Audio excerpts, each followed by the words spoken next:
झूठ बोलकर जिंदा रहने से बेहतर है सच बोलकर मर जाना। नमस्कार, द पूर्वांचल टॉक देख रहे हैं आप। मैं हूं आपकी होस्ट राखी। ये शब्द है सोनी कन्नौजिया मथाई के, जो एक्स LIU ऑफिसर भी रह चुकी हैं, अंबेडकर महासभा की अध्यक्ष भी थी। और कहते हैं ना कि पॉलिटिक्स में धंधा हो रहा है या कह दिया जाए बिजनेस हो रहा है, इसे देखकर वो पॉलिटिक्स से दूर हो चुकी हैं। एक अच्छी महिला भी हैं, एक अच्छी माँ भी हैं और एक दमदार शख्सियत भी हैं। उनकी आवाज में बेबाकी है और वो निडर है। ये बात अब की नहीं है, ये 51 साल पहले जन्मी एक महिला की है। आज उनसे बातचीत करते हैं और जानते हैं कि उनकी जिंदगी कैसी थी और वो कैसा भारत देखना चाहती हैं। बहुत सारे टॉपिक्स हैं, उन पे बातचीत करते हैं। मैम, सबसे पहले आपका बहुत बहुत स्वागत है हमारे इस पॉडकास्ट में। नमस्कार सबको, जितने भी लोग देखेंगे और समझेंगे और सोचेंगे, क्योंकि मनसा कर्मा वाचा तीनों एक जब होगा तभी आदमी आगे निकल सकता है। क्योंकि इंटरव्यू दोनों लोग तो बहुत लोग आते हैं, बट वो सोच के आते हैं कि हमको ऐसा बोलना कि लोग देखे और खुश हो जाए, उनके अंदर तक ये बात नहीं उतरती है। तो मैम, जैसा कि आपने बताया कि आपका जन्म 1973 में हुआ और 2025 के हिसाब से देखा जाए 51-52 साल की आपकी उम्र है जी। लेकिन उस टाइम पे गोरखपुर में किस तरह की पढ़ाई होती थी? खास करके आप ज्ञान ज्योति विद्यालय की स्टूडेंट रह चुकी हैं, और किस तरह की पढ़ाई उस टाइम पे होती थी? कैसा संघर्ष आपको करना पड़ा? उस समय पढ़ाई बहुत मुश्किल से होती थी। सबसे पहले तो लड़कियों को पढ़ाई के लिए होता था कि आप जब तक अपने घर का काम नहीं कर लोगे पढ़ने नहीं जाना है। और बहुत हायर क्लास के जो लोग होते थे वो तो पढ़ाई को दूसरे तरीके से लेते थे, मगर हमारी परवरिश और जिस घर में हम रहे हैं वहाँ की बातचीत या ऐसी चीजें नहीं थी, क्योंकि हम लोग बहुत ही नॉर्मल फैमिली से बिलोंग करते थे। और हम 4 भाई 4 बहनें थे और मेरे पापा रेलवे में नौकरी करते थे, और उतने में करके सबको पढ़ाना लिखना बहुत ही असंभव था। इसलिए हम लोग जिसमें बहुत कम फीस लगता था इस स्कूल में, ज्ञान ज्योति में, इसी में हम लोगों की पढ़ाई कैसी होती थी उस वक्त? उस समय पढ़ाई तो अच्छी होती थी, मगर ये चीज नहीं थी, कोई फैसिलिटी नहीं होती थी। हम लोग बोरे पे बैठ के पढ़ते थे। वॉशरूम उस टाइम पे होते थे? नहीं, बिल्कुल वॉशरूम नहीं होते थे। हम लोग डिब्बे में पानी लेके और झाड़ में जाते थे। बाप रे, वहां जाते थे हम लोग। लेकिन पढ़ाई की बात की जाए, आपका खेल में कब से इंटरेस्ट आ गया? मैं जब क्लास 6 में थी तो जब मेरा एडमिशन AD में हुआ, उस समय हम खेल में बहुत सक्रिय हुए। अच्छा। हाँ, क्योंकि पढ़ाई में मैं बहुत अच्छी नहीं थी इसलिए। तो खेल में कौन सा खेल आप खेलती थी बेसिकली मेरा तो गेम, स्कूल में तो सारे गेम खेलते थे हम, हैंडबॉल, हॉकी, वॉलीबॉल, सारे गेम खेलते थे, बट मेरा मेन गेम था बास्केटबॉल। उसके लिए तो कपड़े आते हैं, पूरा प्रॉपर कपड़े पहन के जाना रहता है। एक्चुअली मैं इतने रिच फैमिली से नहीं थी कि मुझे बहुत अच्छा ट्रैक सूट मिले या कुछ मिले, तो मैंने बहुत स्ट्रगल किया है।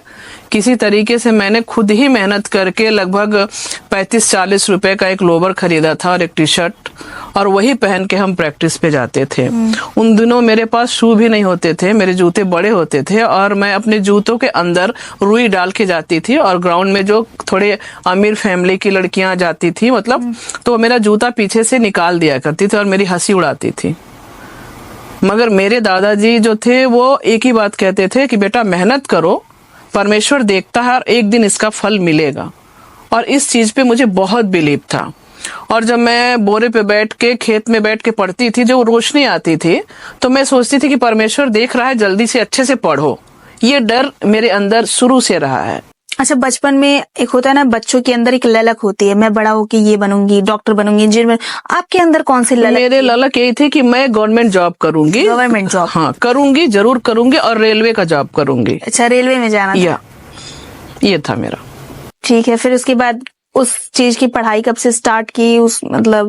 मेरा एक ही एम था एक्चुअली। पहले था कि अगर आप हाई स्कूल पास हो जाते हैं तो स्पोर्ट्स कोटे से आपको रेलवे में नौकरी लग जाएगी। तो मेरा एम ही था कि हाई स्कूल किसी तरह से पास होके हमको रेलवे की नौकरी ले लेनी है। उसके लिए हम बहुत मेहनत करते थे, टू मच, बहुत। उसके बाद हम जो है 90 में हम नेशनल खेलने के लिए गए। उसके पहले भी खेले, बट जूनियर नेशनल पहली बार हम खेलने गए। वहाँ पे जो है टीम जब हमारी उतरी तो हमारी टीम हार रही थी, दिल्ली से मैच थी, वो कटिंग आज भी मेरे पास है पेपर के। ओके।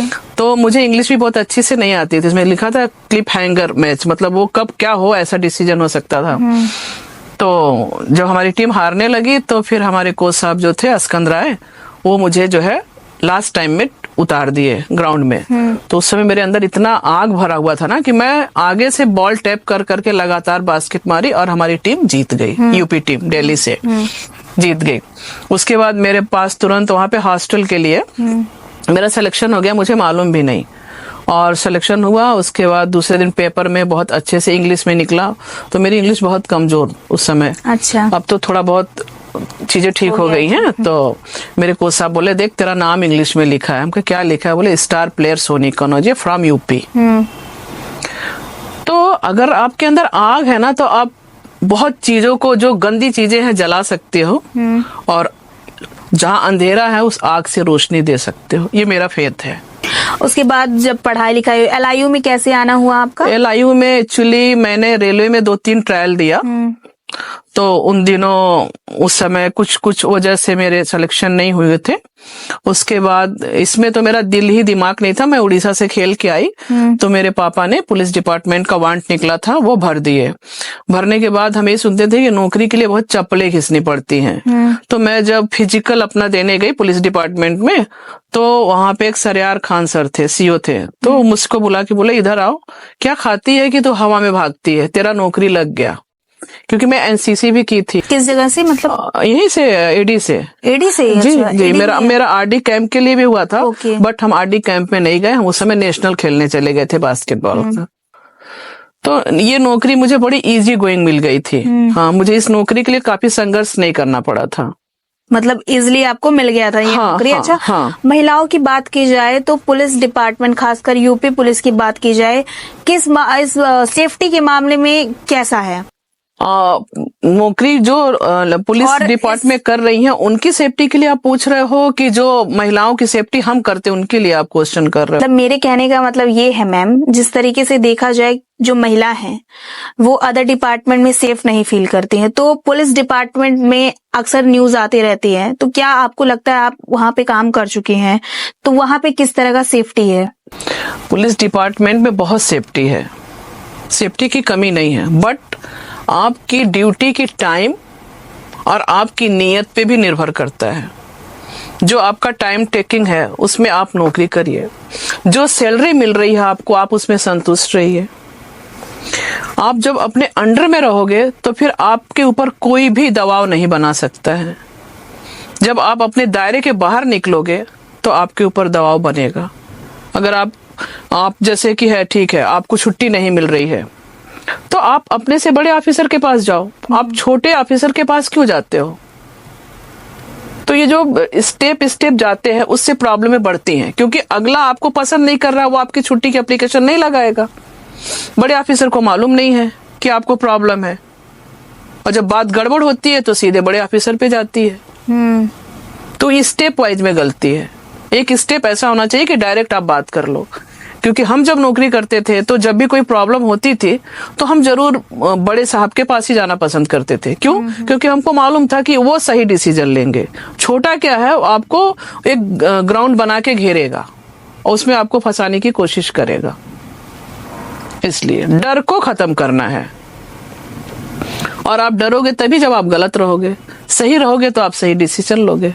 उसके बाद आपने LIU से BRS क्यों ले लिया था? एक्चुअली हमने जो है, मेरी शादी जो है वो लव मैरिज थी, और हमारे हस्बैंड जो है वो अकेले अपने माँ बाप के थे। और लव मैरिज कैसे हुई थी? लव मैरिज, हम लोग नौकरी करके आने के बाद, ट्रेनिंग से आने के बाद हमारी पोस्टिंग देवरिया हो गई थी। अच्छा। तो जो हमारे सीनियर्स प्लेयर हैं रेलवे के, क्योंकि हम शुरू से स्पोर्ट्समैन रहे हैं बहुत छोटे से, तो सारे सीनियर्स प्लेयर के हम बहुत प्यारे, हम सबको भैया भैया, मेरे जिंदगी में आज तक यही था, भाई का सब मेरे भाई हैं। तो वो भाई जब स्टेशन पे मिले तो वो बोले सोनी कहाँ जा रही हूँ? उनका भैया मेरी नौकरी लग गई है, पोस्टिंग देवरिया हुई है, मैं वहीं जा रही हूँ। तो फिर ये मिस्टर KT मथाई भी वो रेलवे में नौकरी करते थे, हमको मालूम नहीं था। तो भैया ने बताया कि देखो ये भी बास्केटबॉल प्लेयर है। तो हमारी दोस्ती नहीं बोलेंगे, बस ऐसे इंट्रोडक्शन कराया, तो हाथ मिलाए। उसके बाद जो है ऐसी वो ऑफिस जाना आना होता था, ट्रेन एक ही थी। धीरे धीरे बात ऐसे करते हुए फिर उन्होंने बोला कि यार क्या आप मेरी फ्रेंड बनेंगे? हम बोले नहीं, फ्रेंड नहीं बनेंगे, करना हो तो शादी करो। अच्छा, एक मिथ है या ये सच है, आप किस दृष्टि से देखती हैं कि अक्सर कहा जाता है ना कि लव मैरिज जो शादी है वो टिकती नहीं है, तो आप महिलाओं को क्या कहना चाहती हैं कि लव मैरिज बढ़िया है या अरेंज मैरिज? मैरिज सिर्फ बढ़िया होता है, लव या अरेंज नहीं होता है, ठीक है? क्योंकि जब मैरिज लव करो या फिर अरेंज मैरिज करो, कुछ मतलब घर वाले अगर आपकी शादी कराते हैं या लव करते, होती तो मैरिज ही है ना। तो जब मैं राजी रहूंगी तभी तो मैरिज होगा। आप जब किसी को फिजिकली देख के, फाइनेंशियली देख के आप प्यार करोगे तो आप प्यार किससे कर रहे हो? उसके फाइनेंस से कर रहे हो, उसके बॉडी से कर रहे हो, तो कहीं प्यार नहीं है, वो तो बिजनेस है। और बिजनेस हमेशा घाटे और फायदे में चलता है या लॉस हो जाता है। प्यार का डिफिनेशन नहीं है। अगर आपको प्यार है तो उसमें बिजनेस नहीं होगा। डाइवोर्स बहुत हो रहे हैं, तो किस तरह का मैरिज होना चाहिए? किस तरीके से आप एज ए विमेन महिलाओं को क्या एडवाइस देना चाहते हो? हम यही एडवाइस देना चाहते हैं कि ये जो डाइवोर्स क्यों हो रहा है, क्योंकि ईगो क्रश कर रहा है। किसके तरफ से? दोनों के साइड से होता है। फर्स्ट टाइम, क्योंकि जब आप प्यार करते हो ना तो आप पूरे टाइम घर से बाहर रहते हो, ठीक है? आपको घर का काम नहीं होता है। पूरे दिन आप किसी होटल में या किसी पिकनिक प्लेस पे पूरे दिन बैठते, एक दूसरे को गले लगाते हो, खाते हो, प्यार करते हो, बाइक पे घूमते हो, आपको कोई जिम्मेदारी नहीं है, तो वो बहुत मजा आता है, ठीक है? जब आप बेसिक घर के अंदर आ जाते हो ना, तो जब वही जिससे आप प्यार करते हो ना वही बोलेगा कि जरा मेरे लिए एक कप चाय बनाओ, तो आप 2 बार तो बड़े प्रेम से ला दोगे। तीसरे बार आपको फील होने लगता है कि नहीं, मैं ही क्यों लाऊं? पहले तो हम नहीं लाते थे, पहले मैं बुलाती थी, तुम आते थे। तो ये बातें धीरे धीरे वो चीज, वो फ्रीडम जो होता है ना, उस समय का फ्रीडम फिर उसको क्रश करने लगता है कि तब तो नहीं कराते थे, तो पहले आ जाते थे, ये देते थे, वो देते थे। तो इस बात की लड़ाई होती है। फिर जब दोनों जॉब में होते हैं तो दोनों थके हुए होते हैं। तो आपके कहने का मतलब है कि अगर एक जॉब कर रहे हैं तो एक को जॉब नहीं करना नहीं, है? करना चाहिए, करना चाहिए, बिल्कुल करना चाहिए, मगर आपको ये सोचना चाहिए कि हम दोनों बराबर थक रहे हैं। हम दोनों बराबर थक रहे हैं, ये आपको सोचना है। क्यों? क्योंकि अगर आप प्यार की हो या शादी कर लिए, ठीक है, अगर आप शादी कर लिए तो आपका शरीर आपका नहीं रहा। पति का जो शरीर है वो पत्नी का हो गया, पत्नी का जो शरीर है वो पति का हो गया, वो दोनों इक्वल हो गए, तो उन दोनों की थकान एक जैसी होगी। तो दोनों को एक दूसरे की बॉडी को रिस्पेक्ट देना है, क्योंकि एक की बॉडी को अगर आप अनरिस्पेक्ट दोगे तो दूसरी थकेगी, और जब थकेगी तो बोलेगी, और जब दोनों बोथ होंगे तो कभी भी ये तकलीफ नहीं आएगी। ये और शादी से पहले हम तो कहते हैं चाहे जो भी हो करता है, आप अपनी सारी चीजों को उस लड़की के सामने रखो जिससे आप शादी करना चाहते हो, और अगर लड़का है वो भी रखे। अगर वो दोनों टैली करते इस बात को तो शादी करो, नहीं तो अकेले रहना ही बेटर है। अगर माँ बाप जबरदस्ती अगर किसी लड़की की तो आप माँ बाप को बता दो बिना परमिशन के। हाँ, आप बता दो उनको कि फिर इसका परिणाम आपको झेलना पड़ेगा, क्योंकि मेरे पास इतनी कैपेसिटी नहीं है। आप सीधे बोलो, अगर आपके पास है या आप अपने आप को समर्पण करके उसके घर में ठीक से रह सकती हैं, आप अपनी सारी इच्छाओं का दमन कर दीजिए तो आपकी शादी टिक जाएगी। होता मैं समर्पण कर दिए तो टिक गई। अच्छा, एक ये भी कहा जाता है कि अगर 20 साल की लड़की है और 32 साल का लड़का है या 30 साल का लड़का है, एक गैप हो जा रहा है, एक एज गैप हो जा रहा है, तो क्या शादी कर सकते हैं या बहुत ही ज्यादा गैपिंग की वजह से अंडरस्टैंडिंग या मैच्योरिटी लेवल मैच ना होने से उनमें झगड़ा बढ़ने का चांस ज्यादा हो जाता है?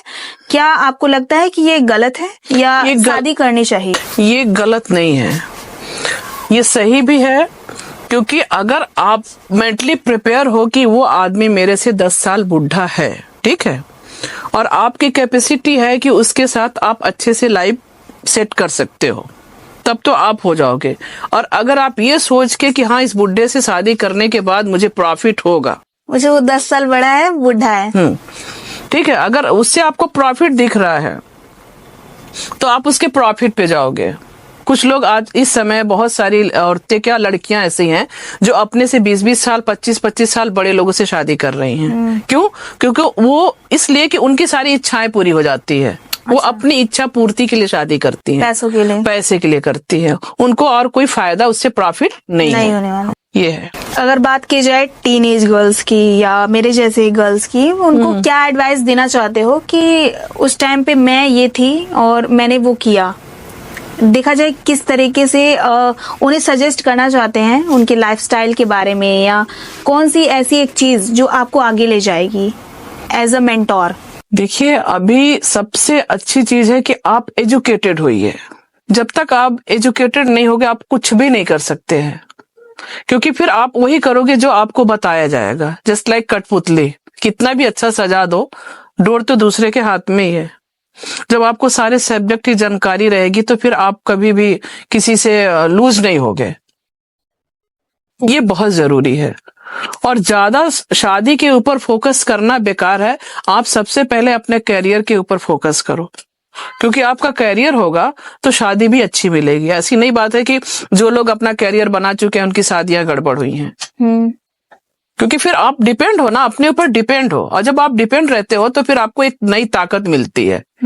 और जब आप डिपेंड नहीं हो तो आप घर से बाहर भी आप बोल नहीं सकते कुछ किसी से। तो ये सारी चीजें मायने रखती है, और हर लड़की को बहुत एजुकेटेड होना चाहिए। क्योंकि मुझे खुद उस समय मेरे पास इतनी फैसिलिटी नहीं थी, या इतने लोग, ऐसे लोग नहीं थे जो हमको मार्गदर्शक दें। बट अभी हम लोगों को देख के मुझे खुद लगता है कि पढ़ाई बहुत इंपॉर्टेंट है। अच्छा। हाँ। अच्छा, पॉलिटिक्स में आने का मतलब आपका इंटरेस्ट हुआ, फिर हाँ। अचानक से वापस क्यों चली गई? क्योंकि हमको उसके अंदर घुसने के बाद मुझे लगा कि हर आदमी केवल भीड़ इकट्ठा करना ज्यादा वैल्यू समझ रहा है। उस भीड़ को कैसे उनको देखना है और उनको क्या देना है, इसकी कोई चिंता नहीं है। आप बुलाते हो, भीड़ आपके पास आ जाती है, क्योंकि आप कुछ पैसे देके बुला लेते हो। बट वही भीड़ जब वापस जाती है आप उसकी जरा भी सुधि नहीं लेते हो। तो आप ये कह रही हैं कि जो भीड़ इकट्ठा होती है वो पैसे देकर ही इकट्ठा की जाती है? ज्यादातर लोग नहीं आते? नहीं, ज्यादातर। अच्छा, सिर्फ उसी पार्टी की या अदर? हर पार्टी, कोई भी पार्टी को आप ले लीजिए, आप खुद देखती होंगी, किसी भी पार्टी को आप देख लीजिए। मैंने तो ये चुनाव के समय लोगों को देखा बहुत कि हाँ दे के बुलाए थे, हमको खाने को नहीं दिया, हमको भेजने को नहीं दिया, ये सारी चीजें। और फिर हम बहुत लोगों से बातचीत करते हैं तो वो लोग भी कहते हैं अरे चुनाव लड़ जाइए और अपोजिट पार्टी आपको पैसा देगी, बैठ जाइएगा। इसका मतलब क्या है? अच्छा, अंबेडकर जी को आप किस नजर से देखती हैं? वो आपके लिए क्या है? हमारे लिए वो शिक्षा के प्राण सूतक है, बहुत प्रेरणादायक बोलते हैं शिक्षा के। अच्छा, बीच में हंगामा हो रहा था कि अंबेडकर जी को राष्ट्रपिता बना दिया जाए, तो ये आपकी नजर से किस तरीके? राष्ट्रपिता भारत का महात्मा गांधी और डॉक्टर भीमराव अंबेडकर, इन दोनों में से अगर आपको चूज करना हो तो एज अ राष्ट्रपिता आप किसको देखना चाहते हैं? हम तो राष्ट्रपिता, खैर वो तो बन चुके हैं, उनको हम वो उनकी जो क्या बोलते हैं औहदा है उसको तो हम लोग कुछ भी नहीं कर सकते। मगर प्रेजेंट टाइम के लिए अगर हम बोलेंगे ना तो एक दो नहीं होना चाहिए। अब्दुल कलाम को भी होना चाहिए, ठीक है, अंबेडकर को भी होना चाहिए। इतने सारे राष्ट्रपिता? अरे जब हम करें फर्स्ट सेकंड थर्ड बनाओ ना।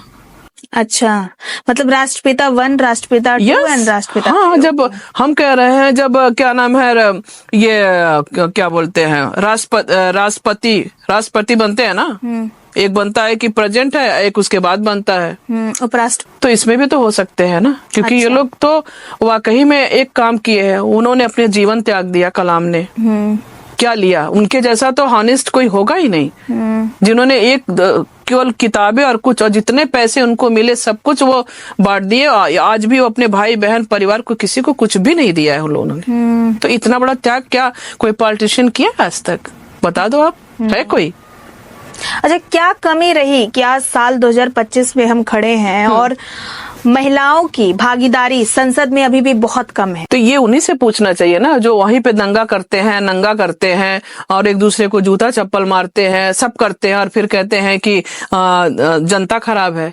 तुम जनता को दे क्या रहे हो? वहां पे जनता को तो कुछ नहीं मिल रही है, वो तो परेशान है, तो वो हंगामा कर रही है, समझ में आ रहा है।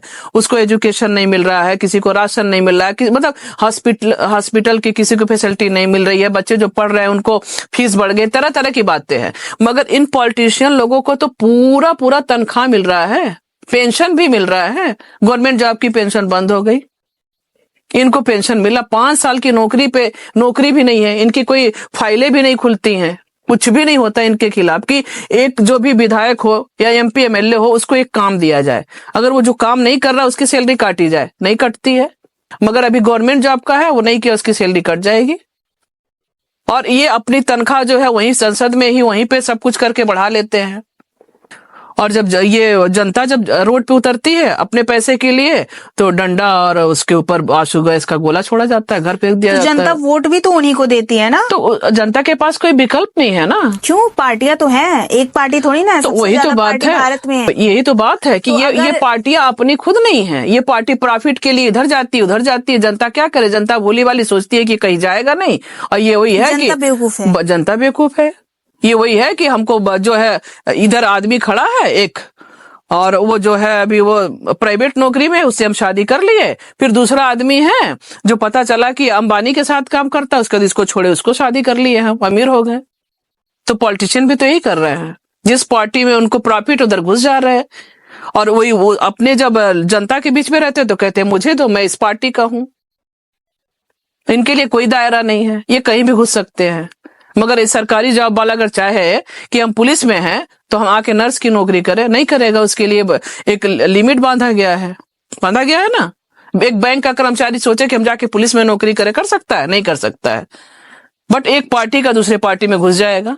लेकिन काम भी तो हुए हैं, डेवलपमेंट नहीं हुआ है। 2014 के बाद अगर बात की जाए या उससे पहले किस तरीके के भारत को आप देख रही थी, और 2014 के बाद खास करके यूपी में 2017 के बाद काफी ज्यादा डेवलप हुआ है, गोरखपुर शहर में भी काफी ज्यादा डेवलप, तो वो आपको नहीं दिख रहा है कि देखिए डेवलपमेंट बहुत हुआ है, ठीक है, डेवलपमेंट बहुत हुआ है, बहुत हुआ है। पहले जो अगर बात की जाए रामगढ़ ताल, जो अभी काफी ज्यादा लेक क्वीन क्रूज पे हैप्पी न्यू ईयर सेलिब्रेट किया गया, वहां पे मैंने सुना था कि वहां पे चोरों और डाकुओं का अड्डा बना हुआ था। वहां पे प्रेजेंट टाइम आप जहाँ बैठे वहां पे हो, लोग घूमने जा रहे हैं। अभी आप ये गोल घर भी वही अड्डा था। यहाँ से कचहरी जाते समय लोग लूट लिया करते थे। रामगढ़ ताल तो बहुत दूर हो गया, जो जिस जमाने में हम यहाँ पे थे। और हमारे दादा, हमारे परदादा जो बताते थे कि इस गली से लोग जाते थे कचहरी की तरफ तो लूट लिए जाते थे। ये हालत था गोरखपुर का। और गोलघर का तो कुछ भी गोलघर में नहीं था। गोलघर में 86 में हम लोग का यहाँ पुराना घर था, सब अंग्रेजों के समय का। वो तब जब वीर बहादुर जी थे तब ये रोड बनाने के लिए, क्योंकि एक ही रोड सिंगल जाती थी स्टेशन, फिर ये रोड बनाने के लिए पार्क रोड, ये तो हम लोग का घर तोड़ के ये जीडी टावर बना और सब लोग उथल पुथल हुए चले गए। कुछ पोजीशन बचा जहां हम लोग हैं अभी। रवि किशन ने काम किया है कि नहीं? हाँ, रवि किशन क्या काम किए? उनका काम तो हमको दिखता ही नहीं है कुछ। जितना काम दिखता है योगी जी का दिखता है, वो तो खुद दिखते नहीं है यहाँ पे। नहीं, ऐसी तो बात नहीं है, उन्होंने काम किया है। उन्होंने मैनिफेस्टो भी अपना दिया है कि हमने 5 काम गिनवाए हैं। जितना काम यहाँ कराए हैं योगी जी कराए हैं, बस ये जानते हैं। तो किस तरह की डेवलपमेंट और किस तरह का भारत आप देखना चाहते हैं? देखिए, जब तक भारत में लॉ एंड ऑर्डर अच्छा नहीं होगा, 4-5 चीजें जो बहुत अच्छी होनी चाहिए। पहले तो law and order. Law and order इसलिए अच्छी होनी चाहिए कि वो चाहे राजनेता का बेटा हो या भिखारी का हो, किसी का भी हो, उसके लिए कानून बराबर हो। ये चीज होनी चाहिए। फिर जितनी लॉ बनी है इंडिया में, देखिए प्लास्टिक फेंकने का भी लॉ बना है, प्लास्टिक नहीं बनेगा उसका भी बना। बीच में ठेले पे सारे प्लास्टिक बंद हो गए थे, फिर भी तो फिर कानून जब बना हुआ है और वही गलत काम हो रहा है तो फिर आप बताओ आप कैसे करोगे? हम तो ये नहीं सोच पाते हैं। कानून किस लिए बना है? इसलिए बना है ना, रोकथाम के लिए कानून बना ना, कि आप ये गलती करोगे तो इस कानून के तहत आपको सजा मिलेगी। प्लास्टिक में एक बार ये फंसे थे, उसमें क्या नाम है, क्या बोल, लिफ्ट में मुख्यमंत्री अखिलेश जी, तो उस समय प्लास्टिक तुरंत बंद हो गया था थोड़े दिन के लिए, फिर चालू हो गया। तो आप तो वही बात है ना कि बच्चे को बोल रहे बेटा झूठ नहीं बोलना। अब कोई आ रहा है तो बोल रहा कि पापा बोले हैं हम घर में नहीं हैं। वही बात है, पापा बता रहे हैं कि हम घर में नहीं है, बता दो। तो वही कानून हो गया हमारा। जितनी कानून बनी है ना, उस पर सख्ती से अगर कार्रवाई हो तो इंडिया को सुधरने में देर नहीं लगेगा। अच्छा, 1 नेशन 1 इलेक्शन जो अच्छा बिल पास किया, हम तो कह रहे हैं कि सारा चुनाव ना सब बंद करके इंडिया में कम से कम 10 साल राष्ट्रपति शासन लग जाना चाहिए। एकदम इंडिया इतना नीट, इतना क्लीन हो जाएगा ना, और जितने कानून बने हैं सबका जो है उस पर काम होना शुरू हो जाएगा, क्योंकि कोई रोकने वाला नहीं रहेगा उस समय। ये होना चाहिए 10 साल केवल, जैसे 10 साल मोदी जी का समय था, चीजें अच्छी हुई, उसी तरह 10 साल अब राष्ट्रपति शासन लग जाए। तो ये जितने भी पॉलिटिशियन ना, जब ये आते हैं ना तो उनके पास पैसे गाड़ी कुछ नहीं होते हैं, इनकी हिस्ट्री उठा के क्यों नहीं देखी जाती है? देखना चाहिए ना कि 5 साल में इनके पास इतना पैसा, इतना इनको गिफ्ट मिल जाता है, सब कुछ हो जाता है, क्यों, कैसे हो जाता है? एक 60 साल नौकरी करने वाले के पास नहीं होता है, जब तक क्यों गलत काम नहीं करेगा उसके पास इतने पैसे नहीं होंगे। मगर ये सही भी हैं और सब कुछ हो जा रहा है, कैसे हो रहा है? होना चाहिए ना ये। अच्छा, भगवान पर आपको विश्वास है? बहुत अटूट विश्वास है। आज वो है तभी तो हम आप सामने बैठे हैं, तभी तो हम बात कर पा रहे हैं। अगर होते नहीं तो हम बात कैसे करते? राम मंदिर का दर्शन करने गई थी आप? हम राम मंदिर का दर्शन इसलिए नहीं किया कि जब लिखा है कि कण-कण में राम है तो हम वहां क्यों जाएं? ठीक है, लोग जाते हैं, जाना चाहिए, बट वो तो सबके हृदय में बसा है, तो कैसे, क्या जरूरत है जाने के लिए? क्योंकि जो बहुत तंग है, गरीब है, वो तो वहां तक नहीं जाएगा ना, तो उसके अंदर तो राम है ना।